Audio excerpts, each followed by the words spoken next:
Hi guys, today Yuli will make sambal petai. You know the petai, this one is from Indonesian vegetable for vegetarian, but very nice to cook sambal. Then salad, this one is ingredient. Have garlic, gula melaka, onion, tomato, chili padi, chili with keju, cheese. Okay.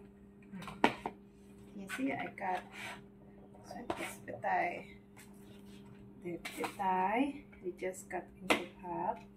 Then we get after this finish preparing, we do the frying until nice. Have belacan inside the gula melaka, then put salt.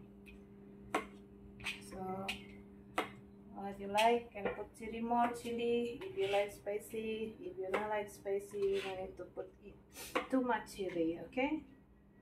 This is sambal petai. Sambal daing. Kapit disay. So, ayan guys, si Yuli, ang aking kasamang Indonesian, ay magluluto ng Sambal petai. Sambal patay. Petai. Petai. Petay. Oh, sambal petay. May uod. Ayun, ang aming sambal patay ay may uod, guys. So, I must cut. So, we see this one is nice ingredients. Yeah. Uod, may uod, guys. So, ito ay parang yung ipil-ipil sa atin na malaking puno. So, ito siya. Give me one yun eh. So, ito siya, guys. Parang buto ng ipil-ipil. Ayan siya. So, iluluto niya yan. And nicer also have the Chinese petai. The small. You like the Philippine, right? Yeah. Yeah, so, ito ay iluluto niya with this one. So, mamaya guys, ipapakita ko na lang sa inyo yung itatry kong i-video habang nagpa-fry siya.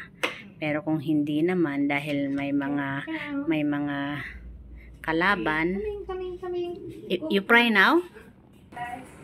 So, yan guys, iluluto niya na pala ngayon. Ngayon na rin niya pala iluluto. So, let's go and watch Yuli how she cook the patay sambal. Okay. Put all here.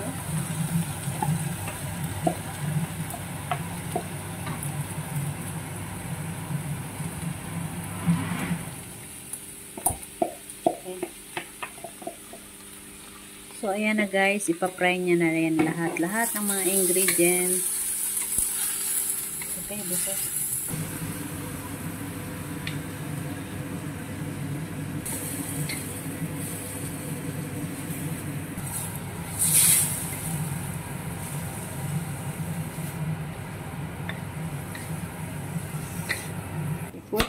So guys, ito yung linagay niya, gula malaka o yung matamis ba na ano? What is this? What in Philippines? Yes. Gula melaka. Yes. Brown sugar. Brown sugar na matigas. Yes.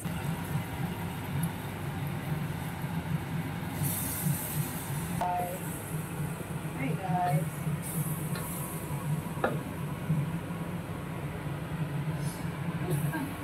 Don't see my hair, okay?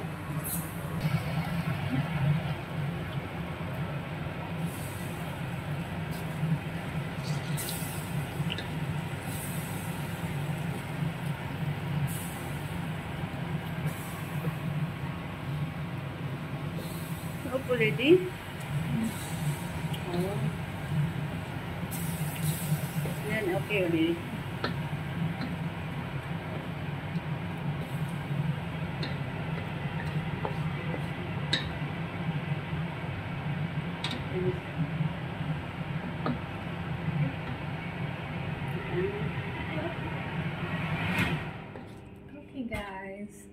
Okay guys, this one is sambal petai from Indonesia. Nice with the white rice to eat, then salted fish, then sinigang. Very nice. So, ayan na guys, luto na yung English kanina, ngayon naman ay Tagalog. So, ayan na guys, tapos na yung kanyang patay, sambal. Sambal petai with the salted fish. then you eat the white rice, the hot white rice. Then you can also eat with sinigang, very nice. So, yan na guys. Bye everyone. Thanks for watching. Bye. Thanks, bye bye.